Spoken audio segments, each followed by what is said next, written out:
hits it, that would be the means that your small portable electronic devices may be used in the airplane going down. In a few moments, we will be coming in to take your drink orders. We'll be serving complimentary soft drinks, juice, and coffee.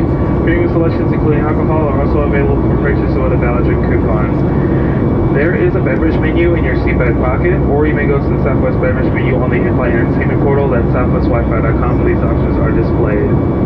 Please be mindful of the flight attendant serving you in the aisle and remain seated while the fasten seatbelt sign is on. There are 3 lavatories on board, 1 in the front, 2 in the back. Due to safety reasons, you may not form a line at the front lavatory, only at the back ones. The sign on the ceiling will indicate whether the lavatory is occupied.